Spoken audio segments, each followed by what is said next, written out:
Jadi kalau kita ingat balik tuan-tuan, kita masih lagi berada pada bab yang pertama, iaitu bab yang membicarakan tentang keikhlasan. Dan bab pertama inilah bab yang sangat penting kepada setiap orang mukmin, setiap orang Islam yang ingin amalannya diterima oleh Allah Subhanahu wa taala. Dan sebab itu jugalah Imam An-Nawawi meletakkan bab ini pada bab yang pertama. Kenapa? Sebab ia merupakan suatu perkara yang amat penting. Assalamualaikum warahmatullahi wabarakatuh. Bismillahirrahmanirrahim. Innal hamdalillah nahmaduhu wa nasta'inuhu wa nastaghfiruh. Wa na'udzu billahi min shururi anfusina wa min sayyiati a'malina. May yahdihillahu fala mudhillalah wa may yudlil fala hadiyalah. Amma ba'd. Qala Allah Ta'ala fi kitabil karim ba'da a'udzu billahi minasy syaithanir rajim.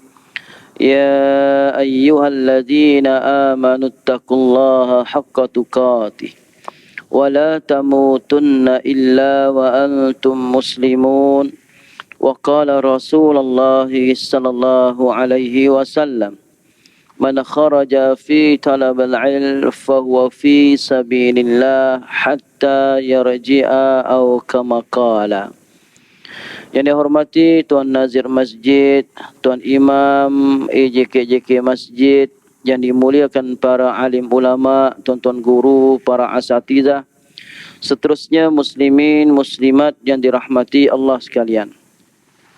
Alhamdulillah, kita bersyukur pada Allah Subhanahu wa taala di atas kurniaan nikmat yang telah diberikan kepada kita. Alhamdulillah, pada malam ini kita dapat lagi bersama dalam slot pengajian kitab kita, iaitu kitab Riyadhus Shalihin yang dikarang oleh Imam An-Nawawi rahimahullah.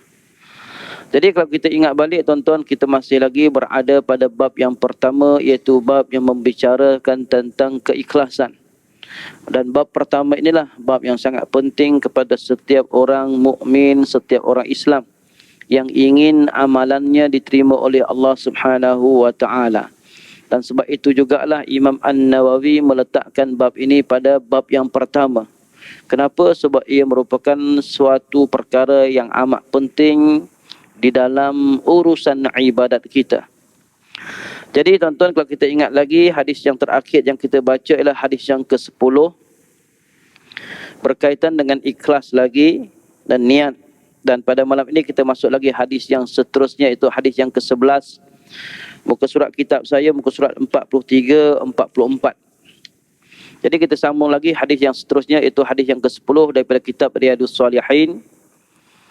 Wa an Abi Hurairah radhiyallahu anhu qala, qala Rasulullah sallallahu alaihi wasallam, salatul rajuli fi jama'atin tazidu ala salatihi fi suqihi wa baitihi bid'an wa 20 darajah. Wa dhalika anna ahadahum idha tawadda'a fa ahsana al-wudu' thumma atal masjida la yuridu illa as-salah la yanhazuhu illa as-salah lam yakhtu khudwatan illa rufi'a lahu biha ad-darajah wa hutta anhu biha khati'ah hatta yadkhula al-masjid. فإذا دخل المسجد كان في الصلاة ما كانت الصلاة هي تحبسه والملائكة يصلون على أحدكم ما دام في مجلس الذي صلى فيه يقولون اللهم ارحمه اللهم اغفر له اللهم تب عليه ما لم يؤذي فيه ما لم يحدث فيه متفق عليه وهذا لفظ مسلم. وقوله صلى الله عليه وسلم ينهزه هو بفتح الياء والهاء وبالزي أي يخرجه وينهاده. Daripada Abu Hurairah radhiyallahu anhu, beliau berkata, Rasulullah sallallahu alaihi wasallam bersabda, salat seseorang kamu secara berjamaah melebihi pahala salat yang dia kerjakan di pasarnya dan di rumahnya dengan 20 lebih darajah. Itu kerana apabila salah seorang mereka berwuduk dan menyempurnakan wuduknya, kemudian mendatangi masjid hanya kerana ingin mengerjakan salat, tidak mengerjakannya melainkan untuk salat, maka dia tidaklah melangkah dengan satu langkah kecuali ditinggikan untuknya satu darjat dan dihapuskan dari dirinya satu kesalahan sehingga dia masuk ke dalam masjid. Jika sudah masuk masjid, maka dia sentiasa dinilai berada dalam solat selagi solat itu yang menahannya untuk sentiasa tetap berada di dalam masjid.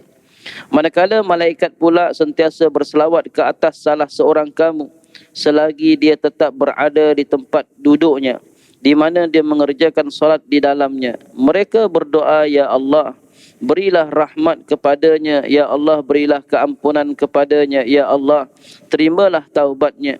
Para malaikat itu sentiasa mendoakannya selagi orang itu tidak melakukan perbuatan yang mengganggu orang lain dan selagi tidak berhadas di dalamnya.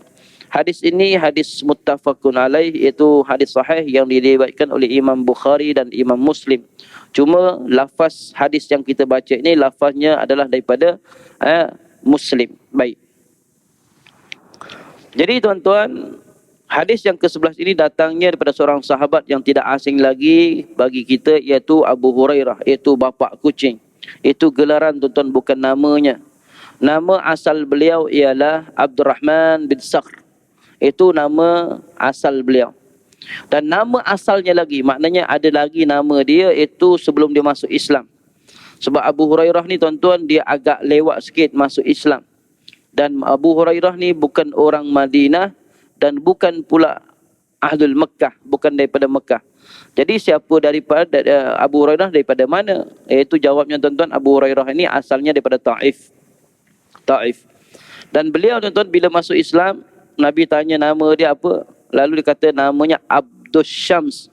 Abdus Syam, iaitu kalau kita terjemah tuan-tuan, hamba, abdu mana hamba, asyam matahari, hamba kepada matahari. Jadi tuan-tuan, nama ni tak elok. Lalu bila dengar ni, Nabi dengar nama ni, Nabi tukar nama lain. Nabi tukar belakang saja, depan elok je tuan-tuan. Abdu ialah hamba. Asyam, kan kita baca surah wasyamsi wa duhaha, kan, demi matahari.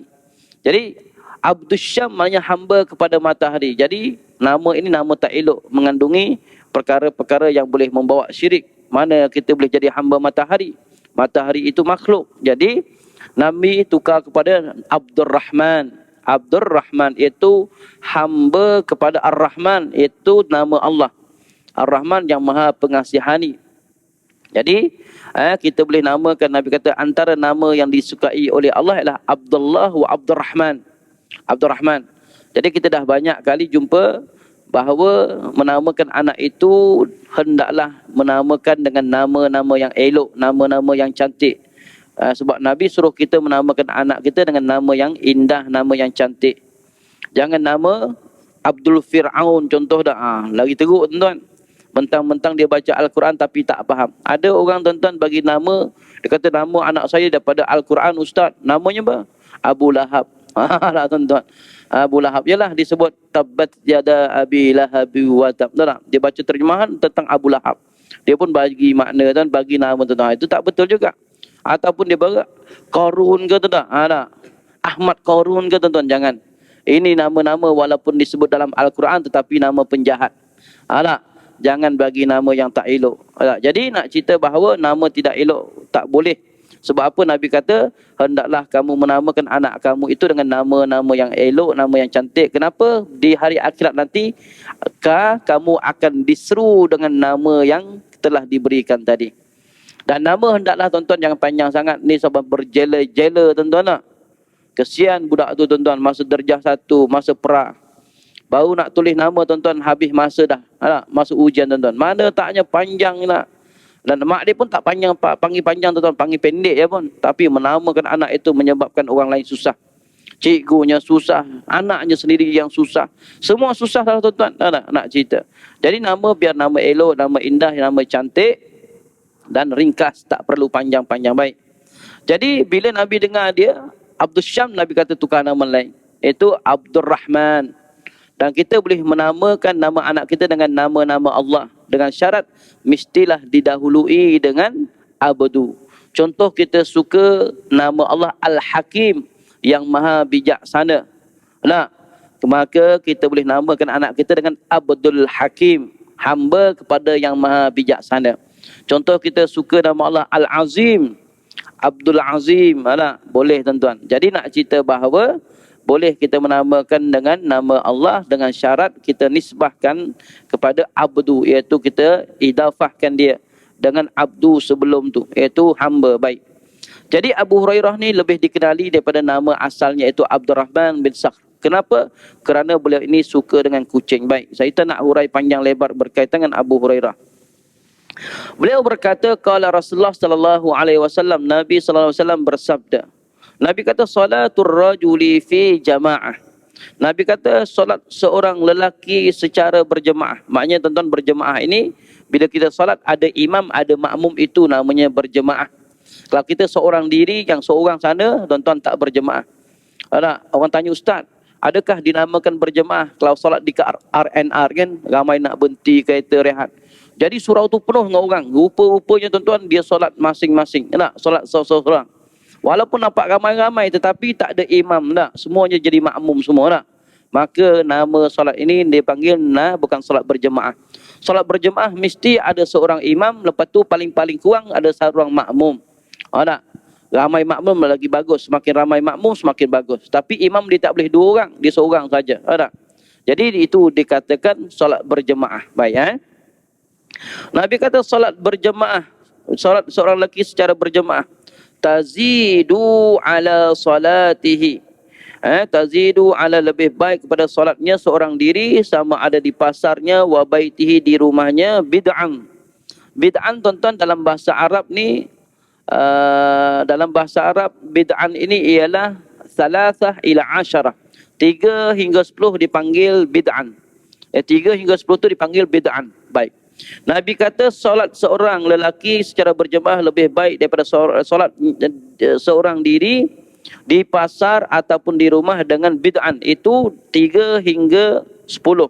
Wa ishrina darajah, 20 darjah. Maknanya 23, 24, 25, 26, 27. Dalam hadis lain Nabi sebut daripada Ibnu Umar radhiyallahu anhu anna Rasulullah sallallahu alaihi wasallam, Nabi kata apa tuan-tuan? Salatul jama'ati afdalu min salatil fadhi bi 27 darajah. Rawahul Bukhari wa Muslim. Nabi SAW sebut dalam satu hadis lain, itu daripada Ibnu Umar, Nabi kata, salat secara berjemaah itu lebih afdal, lebih baik daripada salat seorang diri dengan mendapat ganjaran bisa 27 darajah, dengan 27 darajat ke atas. Masya Allah. Maknanya tuan-tuan, orang yang solat berjemaah confirm dia dapat 27 ke atas. Confirm dia dapat 27. Tetapi kalau orang itu solat seorang diri, tuan-tuan, dia dapat 1 sahaja. Itu pun kalau solatnya khusyuk dia tuan-tuan. Kalau dia solat seorang diri tuan-tuan, dia khusyuk, dia baru dapat 1 markah, kalau kita kira markah lah. Tetapi kalau dia solat berjemaah tuan-tuan, confirm dia dapat 27 ke atas. Dan solat seorang diri tuan-tuan, walaupun dia khusyuk, dia hanya mendapat 1 markah sahaja. Itu pun kalau khusyuk. Khusyuk macam mana ustaz? Baik, disebut dalam kitab Munyatul Musalli, kitab lama, kitab kuning tuan-tuan. Antara tanda-tanda khusyuk seseorang salat itu bila ditakbiratul ihram, Allahu Akbar, segala urusan dunia hilang daripada ingatannya. Segala urusan dunia hilang daripada akal dia tuan-tuan. Maka itulah nama khusyuk. Sebab itu sahabat tuan-tuan bila diangkat takbir Allahu Akbar, dia tak dengar apa tuan-tuan. Burung duduk atas kepala dia pun dia tak sedar. Dan burung itu tuan-tuan tak tahu bahawa itu orang. Ingat kayu tuan-tuan. Nak kata apa tuan-tuan? Langsung tak bergerak. Langsung tak bergerak. Nak kata khusyuknya tuan-tuan, Allahu Akbar. Takbir tu tuan-tuan, senyap tu. Kita Allahu Akbar. Masa itulah tuan-tuan, hidunglah nak gatal, telingalah nak gatal, mata nak macam-macam tuan-tuan. Jadi nak garu sana, pinggang rasa sakit, tuan-tuan. Dan yang paling dahsyat lagi tuan-tuan, bila takbiratul Allahu Akbar, semua urusan dunia ada tuan-tuan. Tadi kita tengah cari kasut kita hilang, cermin mata kita hilang, dompet kita hilang tuan-tuan. Cuba pergi solat 2 rakaat, confirm jumpa dah. Orang kata kalau kita hilang sesuatu, pergi solat. Kenapa tuan-tuan? Allahu Akbar, baru ingat. Oh, dompet aku kat sini tuan-tuan. Nak kata, ya Allah, jauhnya kita daripada salafus salih. Ada lebih-lebih lagi tuan-tuan kalau kita pakai kasut baru, mahal pula tu, datang ke masjid tuan-tuan. Allahu Akbar tuan-tuan, kalau imam baca lambat sikit, habislah kasut aku. Dah lah hari tu hilang sebelah. Hari ni confirm 12 lah tuan-tuan. Nak cerita tuan-tuan. Kenapa? Tak khusyuknya. Jadi khusyuk ni tuan-tuan nak cerita bahawa hilang segala urusan duniawi dalam ingatan dia. Seperti mana seorang sahabat, saya lupa nama. Rumahnya, bekas rumahnya masih ada lagi di Madinah tuan-tuan. Sahabat ni cukup luar biasa. Dia punya kesabaran tuan-tuan. Diceritakan tuan-tuan, semasa dia sakit, panjang ceritanya, pendek kan, dia sakit kaki kerana racun tuan-tuan. Dia pergi bijak duri macam mana, maka duri tadi ada bisa, ada racun. Jadi semakin hari semakin berkembang, bernanah. Akhir sekali khalifah panggil doktor, jumpa, datang nak tengok, nak merawat kaki. Lalu tuan-tuan, doktor kata, ni kaki orang ini terpaksa dipotong, kalau tidak memang melayang nyawa ni nanti. Jadi tak nak buat macam, doktor kata potong, baik potong, dengan syarat dikena minum satu ubat tu pengsan tuan-tuan. Ubatnya kesannya pengsan. Kalau hari ni kita panggil ubat bius sana, ubat bius lah. Dulu tak ada bius tuan-tuan, hanya boleh memengsankan orang saja, lepas tu potong pula tuan-tuan, pakai gergaji tu tuan-tuan. Oh tuan-tuan tak. Jadi sahabat ni tanya, ubat ni apa kesan dia? Kesannya kamu pengsan, maknanya hilang akal kejap. Dia kata, mana mungkin aku hilang mengingati Tuhan aku. Maknanya dia tak nak tuan-tuan. Jadi doktor kata, kalau kamu tak minum ubat ini, nescaya kami tak boleh boleh potong kaki kamu. Sebab sakit ni. Entah-entah aku nanti mati syahid kena tendang dengan kamu tak. Tengah potong-potong sakit, pang bagi tak. Jadi terpaksa dia kata, aku tak nak minum. Mana mungkin aku berpisah dengan Tuhan aku. Maknanya tidak ingat Allah. Dia macam ni lah dia kata. Kalau kamu nak potong juga, biasanya aku ni bila takbiratul ihram, bila salat, aku langsung tak ingat apa-apa. Datanglah segala harimau ke, gajah ke, nyamuk ke, aku langsung tak rasa apa. Tuan-tuan, akhir sekali dicuba lah. Dia pun duduk tuan-tuan, takbiratul ihram, Allah, dia ambil wuduk, takbir Allahu Akbar. Doktor tadi cuba potong sikit. Rupanya memang dia tak rasa sakit. Sampai habis tuan-tuan, potong dengan gergaji. Dia kata dia potong gergaji tuan-tuan, sampai terputus kakinya. Lalu tuan-tuan dicelup dengan minyak panas. Sebab zaman dulu nak menghentikan darah kaki ketika potong tuan-tuan, hanya dengan cara celup dengan minyak dah, supaya dia mati urat saraf ataupun daging-daging tadi. Masa celup tu dia baru terasa sakit panas je, lalu dia pengsan, dia bangun balik. Sahabat ni bangun balik, nampak kaki dah tak ada sebelah. Dia kata apa tuan-tuan? Alhamdulillah, syukrulillah. Segala puji bagi Allah, terima kasih ya Allah. Tuan-tuan, ni orang yang luar biasa. Orang pun pelik, kenapa engkau ni salah cakap ke apa? Terima kasih ya Allah kerana kamu memberi aku hadiah ini. Itu hadiah kaki tak ada sebelah. Dia kata, yalah, Allah banyak dah memberi, aku pinjam. Masih lagi ada 2 tangan, mata, telinga ada. Jadi kaki baru sebelah tak ada lagi sebelah. Kedua kali, Masya Allah. Dalam waktu yang sama tuan-tuan, diuji anak kesayangannya mati ditendang kuda tuan-tuan. Anaknya diberi main kuda macam mana, kena tendang mati tuan-tuan. Orang bagi tahu, wahai ini, aku minta maaf nak bagi tahu juga sekarang, berita sedih. Apa dia, anak kesayangan kamu lelaki, anak lelaki kesayangan kamu baru saja meninggal tadi, ditendang oleh kuda. Lalu dia kata, Alhamdulillah, syukurillah. Orang kata, wahai Syekh, wahai Tuan, yang mati itu anak kamu, anak kesayangan kamu, bukan anak orang lain. Ya, aku dengar. Alhamdulillah, syukurillah. Alhamdulillah, terima kasih ya Allah. Orang tanya, kenapa kamu cakapnya tu? Kerana Allah baru ambil satu, ramai lagi anak aku yang Allah beri pinjam Allah. Tuan-tuan, nak cerita ni orang sahabat. Jadi nak sebut tentang khusyuknya sahabat tadi, sampai dia hilang segala ingatannya tentang urusan duniawi. Baik, itu kalau kita solat seorang diri tuan-tuan, baru dapat satu sahaja. Bayangkan kalau kita solat seorang diri tuan-tuan, agak-agak macam sahabat ni tak tuan-tuan? Oh, susah tuan-tuan. Baru takbiratul ihram, Allahu Akbar, ada orang panggil, Papa, mama panggil. Tuan-tuan, cepat-cepat dah. Solat kat rumah tuan-tuan. Baru solat Allahu Akbar, handset pula bunyi tuan-tuan. Tuan-tuan, bos pula tuan-tuan, bos telefon. Tuan-tuan. Barulah terfikir, fail tak siap lagi, itu tak siap. Oh tuan-tuan. Tak nak kata, Kalau kita solat seorang diri khusyuk tuan-tuan, baru dapat satu markah. Tetapi kalau kita solat secara berjemaah tuan-tuan, confirm dapat 27 ke atas. Macam mana tu? Pertama sekali Nabi sebut dalam hadis ini. Tok guru saya tuan-tuan, tuan guru saya Haji Atiqullah, tuan guru Pasir Tumbuh tuan-tuan. Dia kata tuan-tuan, kalau kita solat berjemaah walaupun tidak khusyuk, kita tetap dapat markah yang sama. Itu pahala 27 tadi. Walaupun tak khusyuk, ya. Kenapa? Yang pertama sekali Nabi sendiri sebut dalam hadis ini, sebut jelas. Yang kedua, kenapa orang ini solat tak khusyuk tetapi dia juga dapat 27? Jawapannya tuan-tuan, Allah memberi pahala secara borong. Contoh kalau kita pergi pasar malam tuan-tuan tak? Kita ada nampak orang jual buah-buahan, dia ada timbang kilo, dia ada longgok tuan-tuan. Selonggok RM5. Hari ni tak tahu ada lagi tak RM5. Selonggok RM10 tuan-tuan tak? Longgok itu dia ada yang baik, ada yang busuk, dia tak boleh tukar-tukar tuan-tuan lah. Jadi tuan-tuan termasuk dibeli semua sekali. Sama lah tuan-tuan, Allah bagi semua yang solat berjemaah itu mendapat ganjaran 27 darjah. Sebab itu Nabi kata bid'an wa ishrina darajah. Wa dzalika anna ahadahum idza tawadda'a.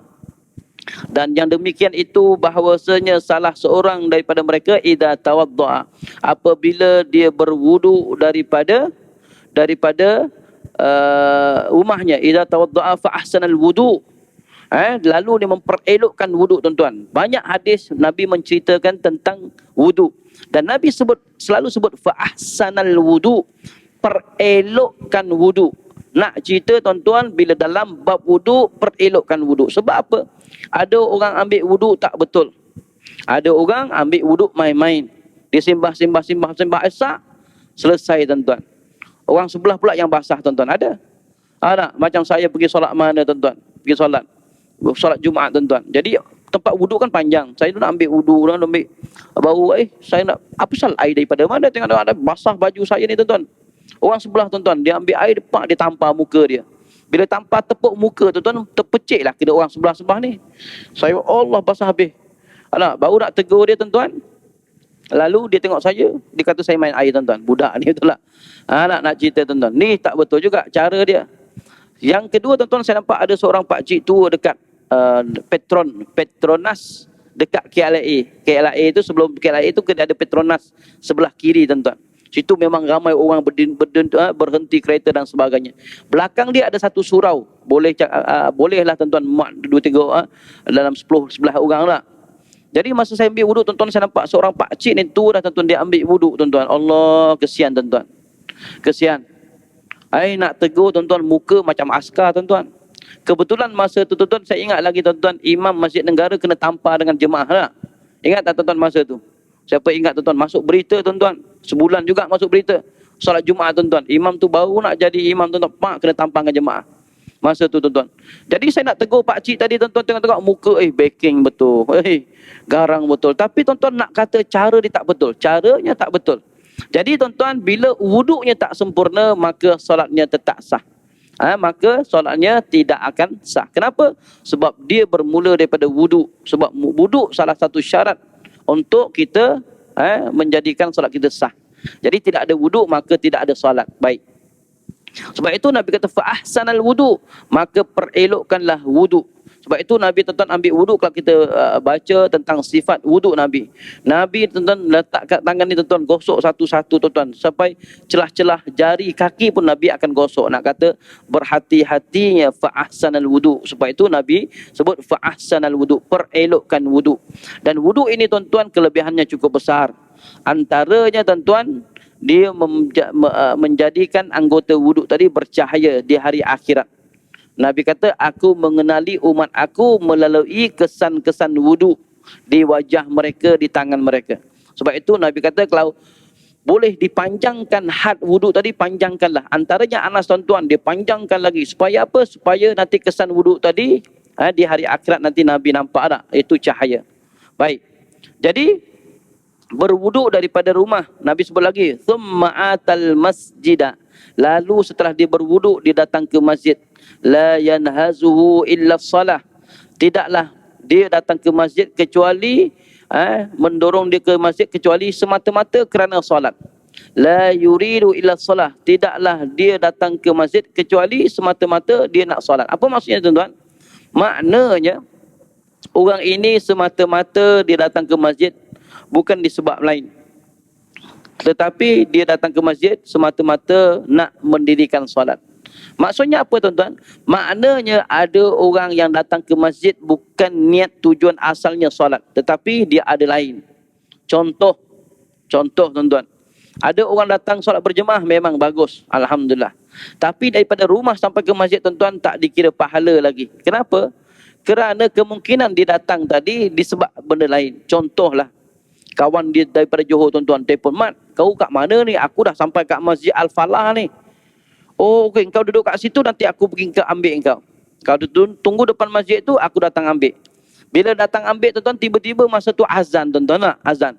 Dia pun nak balik apa, orang semua tengok muka dia lah. Jadi dia pun masuk solat berjemaah. Bermakna dia datang ke masjid tadi bukan semata-mata nak solat. Ada udang di sebalik Maggi. Tak? Maknanya ada benda lain. Maka daripada rumah dia tuan-tuan tak dikira lagi. Baik. Sebab itu Nabi sebut la yanhazuhu illa solah.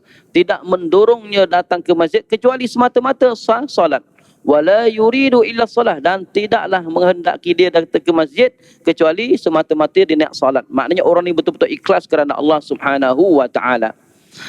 Lam yakhtu khutwatan illa rufi'a lahu bihad darajah. Masya-Allah tuan-tuan. Dia ambil wudu daripada rumahnya. Lalu dia datang ke masjid semata-mata nak solat tuan-tuan. Jadi dia berjalan kaki. Setiap langkahnya tuan-tuan diberi ganjaran dan diberi pahala oleh Allah Subhanahu wa taala. Apa dia tuan-tuan? Iaitu Nabi sebut lam yakhtu khutwatan illa rufi'a lahu bihad darajah. Tidaklah dia melangkah kecuali setiap langkahnya Allah angkat darjatnya di sisi Allah. Wa hutta anhu biha khatiyah. Dan satu langkah lagi tuan-tuan, Allah hapuskan dosanya. Masya Allah. Maknanya kalau kita datang daripada rumah kita, datang ke masjid, berjalan kaki. Langkah pertama Allah angkat darjat kita. Langkah kedua Allah hapuskan dosa kita. Begitulah tuan-tuan sampai bila? Sampai kita masuk ke masjid. Masya Allah. Orang tahu macam mana Allah angkat darjat tuan-tuan? Tak, contoh tuan-tuan. Saya selalu bagi contoh mudah kita faham. Kita dijemput tuan-tuan makan bersama dengan VVIP, menteri, perdana menteri yang di Pertuan Agong. Jadi menteri-menteri, perdana menteri semua duduk atas dewan. Kita ni orang kampung duduk bawah tuan-tuan, makan dekat meja. Ramai orang tuan-tuan. Tiba-tiba tuan-tuan, yang di Pertuan Agong tuan-tuan ambil mic, sebut nama kita. Haji Ismail tu bin Haji sekian-sekian. Kita pun, ya saya tuanku. Haji boleh tak? Haji datang duduk ni, ada kursi kosong, meja kosong sini. Boleh teman saya? Tuan-tuan, disebut nama kita dengan jelas. Siap nombor IC lagi tuan-tuan. Ni, yang di Pertuan Agong tuan-tuan, bukan pengurusi majlis lagi dah. Suruh duduk tepi dia tuan-tuan. Agak-agak kita buat apa tuan-tuan? Orang kampung tak tengok kita pun, tak kenal pun kita. Tiba-tiba yang di Pertuan Agong tuan-tuan. Tak, raja dia tuan-tuan. Kita buat apa tuan-tuan? Kita selfie sampai bateri kita habis tuan-tuan. Kalau dulu, zaman dulu kita kalau boleh ambil gambar sampai kodak habis tuan-tuan tak? Selfie sampai nak bagi tahu ni kau. Agong panggil aku duduk bersama. Kita rasa happy-nya, seronoknya tuan-tuan tak? Ni tuan-tuan. Raja, segala raja Allah Subhanahu wa taala angkat darjat kita di sisi hamba-hambanya. Masya Allah. Kalau kita tuan-tuan rasa kagum, rasa happy, raja panggil kita duduk bersama dia, kita rasa nikmat, kenangan yang tak boleh dilupakan tuan-tuan. Kita akan cerita kepada keturunan kita, 7 keturunan tuan-tuan kita cerita tak? Nak rasa bangganya raja panggil kita.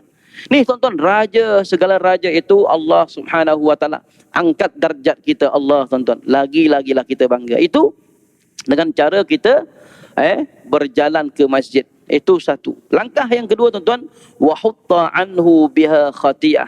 Iaitu langkah yang kedua tuan-tuan, Allah hapuskan dosa kita.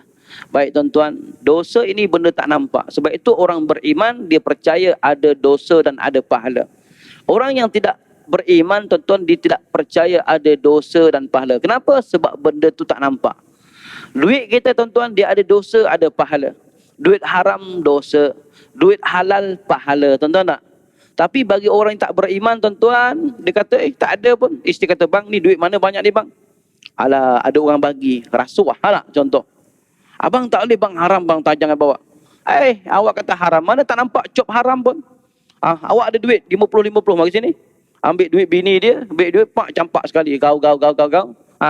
Cuba tengok mana duit haram, mana duit halal. Ada beza? Tak ada tuan-tuan. Ni orang tak beriman tuan-tuan. Tetapi orang beriman tuan-tuan, walaupun dia tak nampak, dia tetap yakin dan percaya bahawa benda ini akan diberi balasan nanti. Baik. Jadi tuan-tuan, dihapuskan dosa kita setiap kali kita langkah ke masjid.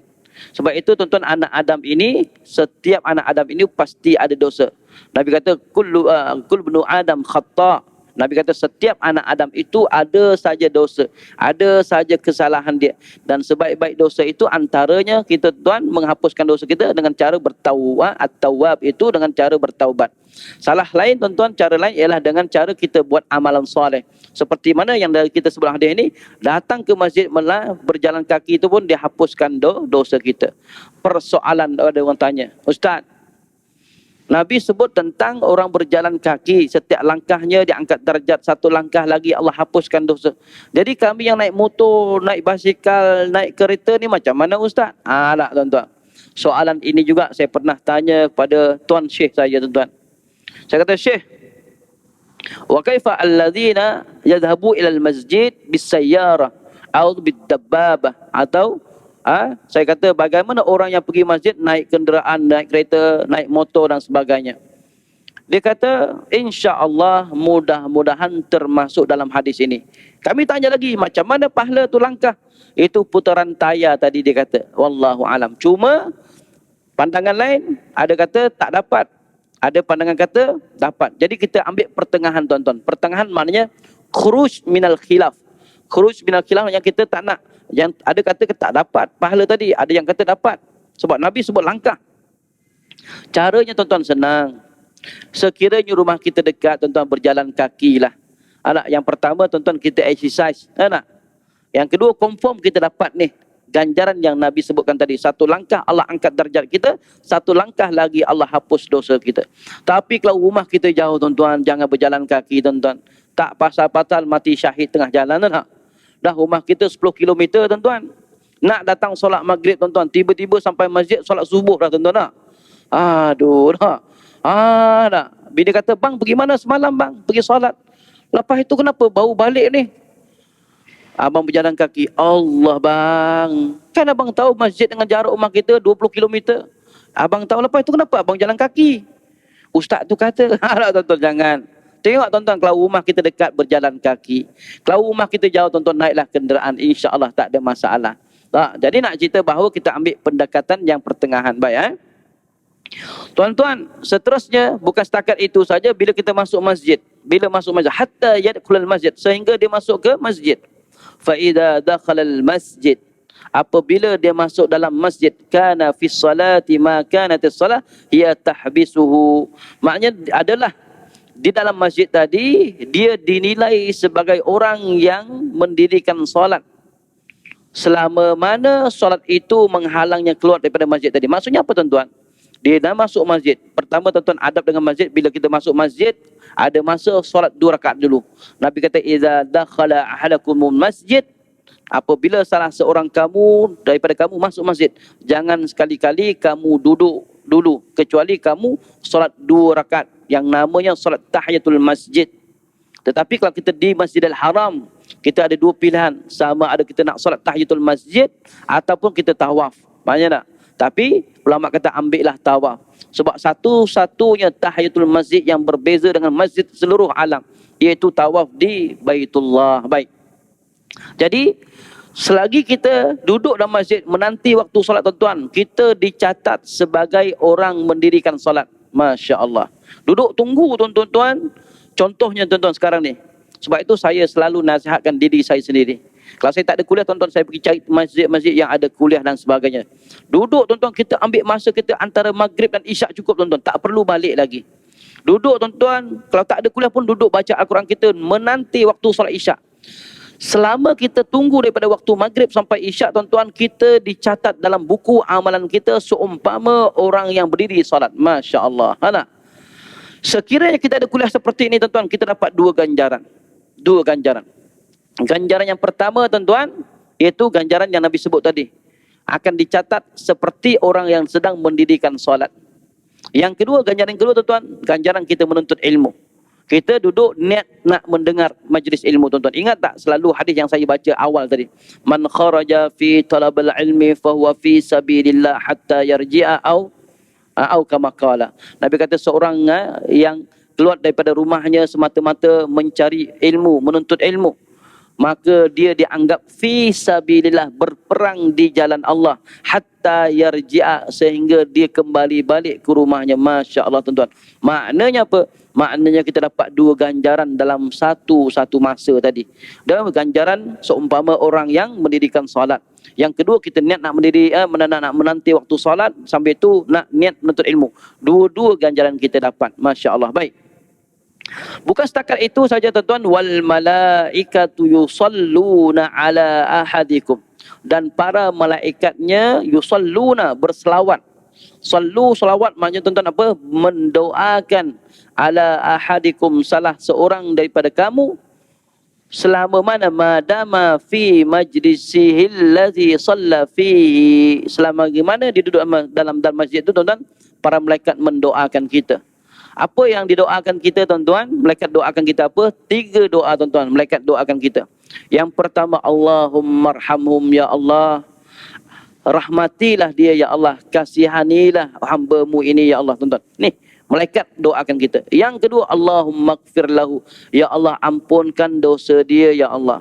Yang ketiga tuan-tuan, Allahumma tub alaihi, ya Allah terimalah taubatnya ya Allah. Hapuskan dosanya, terima taubatnya. Masya Allah tuan-tuan. Tuan-tuan, selagi mana kita duduk menanti waktu solat tadi, doa tadi tuan-tuan didoa oleh para malaikat. Sampai bila tuan-tuan? Sampai bila? Selagi mana malam yu'dhi fihi, selagi mana kita tidak menyakiti saudara kita yang lain. Apa maksud menyakiti kat sini tuan-tuan? Kita tak buat bising. Setengah orang tuan-tuan duduk dalam masjid betul, tapi mulutnya tuan-tuan Allahu Akbar, cukup puaka dia panggil tak? Tuan-tuan solat berjemaah 5 waktu, tapi mulut tak jaga tuan-tuan, dia tidak memberi manfaat. Bukan saya kata, bukan ulama kata, bukan ustaz kata, tetapi Nabi SAW apabila ditanya oleh seorang sahabat berkaitan dengan seorang wanita yang amalannya luar biasa ibadahnya. Sahabat kata, ya Rasulullah, bagaimana seorang wanita yang ibaratnya solat 5 waktu, Masya Allah, puasa Ramadan, puasa sunat, malam tahajud, membaca Al-Quran, macam-macam ibadat, siang sedekah sana sini. Tetapi satu saja ya Rasulullah, satu saja wanita ni mulutnya terlalu celupar, menyakitkan jiran-jirannya ya Rasulullah. Apa Nabi kata? Ibadatnya tidak memberi manfaat langsung kepada dia, dan dia kalau mati masuk neraka Allah tuan-tuan. Ni nak kata, bila kita tidak jaga mulut, segala amalan kita menjadi sia-sia. Sebab apa? Sebab Nabi SAW sebut tadi. Baik. Jadi nak cerita tuan-tuan, hadis kita sama. Selagi mana kita duduk diam-diam tak mengganggu orang lain tuan-tuan, maka ketika itu kita mendapat doa daripada malaikat. Yang kedua, selagi mana kita tak buat benda ni, malam yuhdith fihi, selagi tidak berhadas. Maknanya kalau kita kentut pergi ambil wuduk balik, kita sambung duduk balik, dapat pahala lagi. Tapi kalau kita kentut, kita tak ambil wuduk tuan-tuan, maka malaikat pun dah tak doa. Loceng pun berbunyi tuan-tuan, tak sempat nak buat kesimpulan, jadi buat kesimpulan sendiri insya-Allah. Mudah-mudahan kita jumpa lagi pada bulan seterusnya. Apa yang baik itu datangnya pada Allah Subhanahu wa taala, yang lemah dan kurang itu datangnya dari kelemahan diri saya sendiri. Wabillahi taufiq wal hidayah. Wassalamualaikum warahmatullahi wabarakatuh.